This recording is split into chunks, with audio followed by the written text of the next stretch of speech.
तरह से आज चुनाव की आपने यज्ञ करके शुरुआत की है, तो क्या कहना चाहेंगे? सबसे पहले तो मैं ICTM का और पवन भाई का दोनों का तहे दिल से धन्यवाद करता हूँ, जिन्होंने मेरे लिए इतना समय निकाला कि वो गांव से सुबह 8 बजे आकर के पहुँचे। तो सबसे पहले तो मैं आपके और आपके चैनल का दोनों का तहे दिल से धन्यवाद करता हूँ। दूसरा, मैंने ये कार्यालय मेरे गाँव कोथलकला में बनाया है, जो चुनाव कैंपेनिंग के बनाया है, और दूसरा कार्यालय हमारा नांगल सिरोही में है, तीसरा मेन महेंद्रगढ़ में है, और चौथा मेरे युवा साथी अनिल भाई साहब हैं जो दूलो ठहीर से हैं। उन्होंने कार्यालय खुद बना करके मुझे भी बताया कि आपने एक कार्यालय वहाँ भी बनाया है, वो मेरे लिए एक सरप्राइज़ है। तो 4 कार्यालय का उद्घाटन आज होगा। तो जैसे कौन कौन से गांव आपके जो वार्ड के अंदर आ रहे हैं? मेरे वार्ड में सबसे पहले मेरा गांव है कोथलकला, दूसरा गांव है कोथलपुर, तीसरा गांव है जासास, फिर इधर है नानीगवाल, डेरोली जाट, ऊक्सी, बुरावड़ा, नांगल सिरोही, खतीवास, पल, पाड़, बैरास, गडानिया, खेड़की, न्यालास, और उसके बाद है खतीवास, खैरोली, निम्बी, साजियास, दूलो ठहीर, जाटवास, जंजड़ियावास और जोणावास। टोटल 24 गांव हैं और 22 गांव हैं और 2 डाणियाँ हैं, बीड़ जाट और बुंदेबाज नगर। तो चुनाव में आपके क्या कुछ खास मुद्दे रहेंगे? किस मुद्दे को लेकर चुनाव लड़ेंगे? चुनाव में देखो जी, अभी जो भी मुद्दे रहेंगे, अभी पहले तो सबसे पहले पार्षदी का चुनाव है, ये चुनाव लड़ेंगे, और उसके बाद पार्षद बनने के बाद जो हमसे जितना भी हल्के के लिए आवाज़ उठाई जाएगी उठाएंगे। जो कार्य हमें करने होंगे वो सारे हम कोशिश करेंगे, और गवर्नमेंट से भी पूरी मांग करेंगे, कोशिश करके जितनी मैक्सिमम ग्रांट दिलाई जाएँ, और जितना भी हमारे हल्के के लिए वार्ड नंबर 5 के लिए जो कार्य हमसे बन पाएंगे वो पूरा करने की कोशिश करेंगे। जैसे आप समाज सेवी रहे हैं और आपने पूरा वार्ड भी घूमा है, जिला भी घूमा है, तो वार्ड में किस प्रकार की मुख्य समस्याएं हैं, उनको किस प्रकार से निराकरण करेंगे आप? देखो कौशिक साहब, सबसे पहले तो मैंने, जब ये समाज सेवा की बात आती है तो इसमें कोई वार्ड नहीं होता।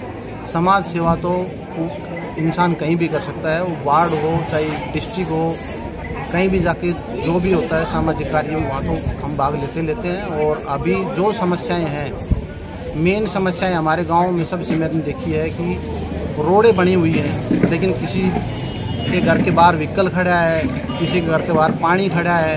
तो मैं पूरी कोशिश करूँगा कि सबसे पहले तो गांव की जो भी सड़कें हैं और लाइटें हैं, सड़क बिल्कुल क्लियर करवाई जाए और लाइटों की व्यवस्था की जाए। और जो भी हमसे अगर बन पाया तो हर गांव में चौक पे एक CCTV कैमरे की व्यवस्था करवाई जाए। पिछले काफी समय से चुनाव की प्रतीक्षा की जा रही थी, आज आपके चुनावी कार्यालय का उद्घाटन आपने किया है, तो आपके वार्ड में जो भी गांव आते हैं, उनके जो वोटर्स हैं, उनके लिए आपकी बीइंग इलेक्ट कैंडिडेट क्या जो अपील है या फिर क्या मैसेज जो मतदाताओं के लिए है वो आपका रहेगा?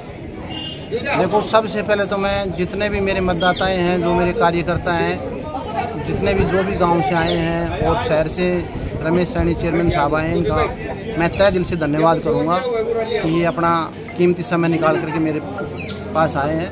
तो और मैं जब भी ये कभी भी कहीं भी मुझे बुलाएंगे तो मैं पूरी कोशिश करूंगा कि इनके एक बुलाव पे मैं वहाँ हाजिर होने का कार्य करूँगा। सर, जिस तरह से देखा जाए क्षेत्र के अंदर कुछ कमियां हैं, जिसमें से मुख्य कमियां हैं शिक्षा, पर्यावरण की दिन प्रतिदिन गिरावट होना, पानी का दिन प्रतिदिन गिरना, निचले स्तर पे जाना। क्या इन समस्याओं को लेकर के आप सरकार के पास पहुंचेंगे? मैं ज़रूर पहुंचूंगा। सबसे पहले तो हमारे यहाँ पे जैसे पानी की आपने बताई, पानी की समस्या है।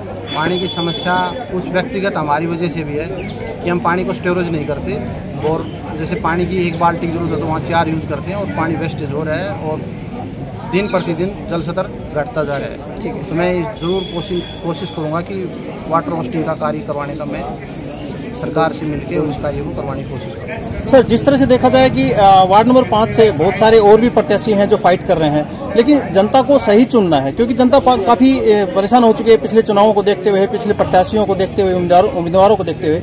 आप ही को चुनाव के अंदर क्यों विजेता करें? क्या मतलब ऐसा क्या है कि आपको ही वोट दें?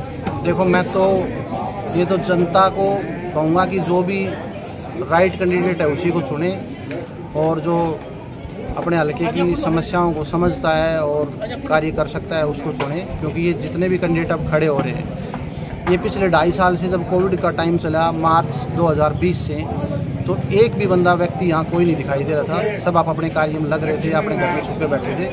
आज सारे प्रत्याशी बाहर निकले हैं तो जनता समझती। आज कोई जनता पहले तरह बावली तो है नहीं, सारी पब्लिक समझती है कि जो अभी बरसाती मेंढक निकले हैं तो उनको तो मेरे को लगता नहीं कि जनता विजय बनाने की कोशिश करेगी। और मुझे तो सारे ही कह रहे हैं कि भाई हम आपको तन मन धन से साथ हैं। तो मैं इनका दोबारा से फिर धन्यवाद करूंगा कि जनता मेरे इतनी साथ है, और जो भी मेरे वोटर सपोर्टर हैं उनका तहे से धन्यवाद करूंगा। सर आखिरी एक सवाल है, जिस तरह से दीपावली धनतेरस नज़दीक आ रही है और ऊपर से आपके सभी के यहाँ पे वोटिंग भी है 30 अक्टूबर को, तो जनता को आप क्या संदेश देना चाहेंगे त्यौहार पे और वोटिंग के लिए? देखो, जनता को मैं यही संदेश देना चाहूँगा कि दीपावली का जो पर्व है ये हमारा हरियाणा का सबसे बड़ा पर्व है, और इस पे पटाखे कम से कम बच्चे चलाएं, और जो भी बच्चे चलाएं वो सावधानीजनक चलाएं, क्योंकि कई बार पटाखों से ना काफ़ी बड़ा मेजर नुकसान हो जाता है। किसी बच्चे का हाथ जल जाता है, किसी का पैर जल जाता है, किसी का मकान जल जाता है। लेकिन मकान तो अब हमें लगता नहीं कि हमारे क्षेत्र में कहीं कच्चा मकान है, लेकिन फिर भी मैं ये संदेश देना चाहूँगा कि बच्चे जो भी है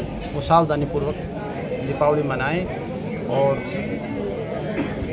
आपने दूसरा सवाल, वोटरों को क्या कहना चाहेंगे?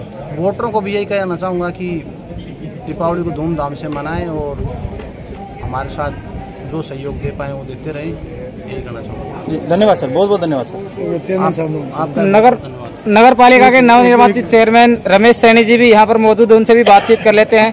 चेयरमैन साहब नमस्कार।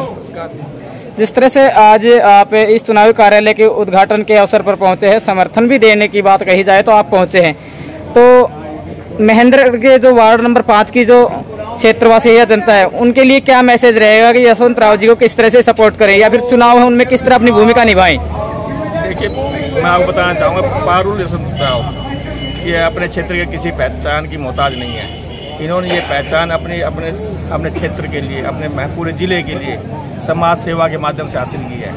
हम देख पा रहे हैं कि हम पिछले साल 3-4 साल से मैं इनसे जुड़ा हुआ हूँ। पिछले 3-4 साल से पूरे महेंद्रगढ़ जिले के लिए इन्होंने, चाहे कोरोना काल हो या अन्य कोई भी आपदा हमारे क्षेत्र में आई हो, उन्होंने पूरे तन मन धन से इस क्षेत्र के लिए सेवा की है। और मैं चाहता हूँ कि आगे आने वाले समय में, जैसे अभी पंचायत के इलेक्शन है, कि सभी अच्छे उम्मीदवार को जिता कर भेजे, जिसमें पारुल ये यशवंत राव जी हमारे छोटे भाई है, ये एक अच्छे उम्मीदवार हो सकते हैं। और ये जीत कर मैं समझता हूँ कि अच्छे भावना के साथ और हमारे क्षेत्र का विकास करवाएंगे, और मेरी तरफ से इनको शुभकामनाएं। सत्ताधारी बीजेपी पार्टी से आप संबंध रखते हैं और इसी पार्टी के सिंबल पर चुनाव लड़कर आप चेयरमैन भी बने हैं, तो क्या भारतीय जनता पार्टी की बात कर ली जाए महेंद्र तो यशवंत पारुल राव जी को समर्थन मिलेगा?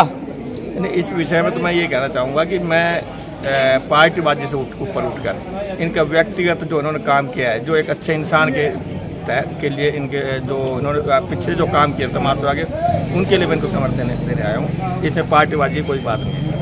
धन्यवाद सर, बहुत बहुत धन्यवाद सर। तो जिस तरह से हमने आपको यहाँ पर दिखाया, काफी संख्या में जो आसपास के क्षेत्रवासी हैं, जो लोग हैं वो मौजूद हैं। आइए सर, नमस्कार जी। नमस्कार। आज आप उद्घाटन के अवसर पर इनको आशीर्वाद देने के लिए पहुंचे हैं, तो कितना समर्थन आपका जो यशवंत पारुल राव जी हैं उनको मिल सकता है?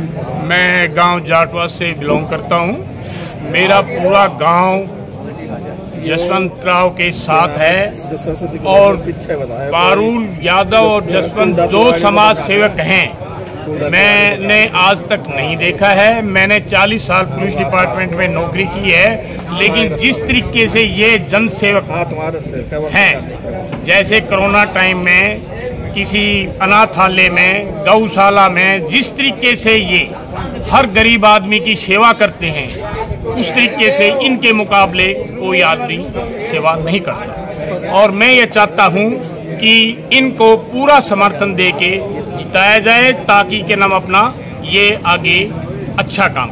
बहुत बहुत धन्यवाद जी हमारे साथ जुड़ने के लिए।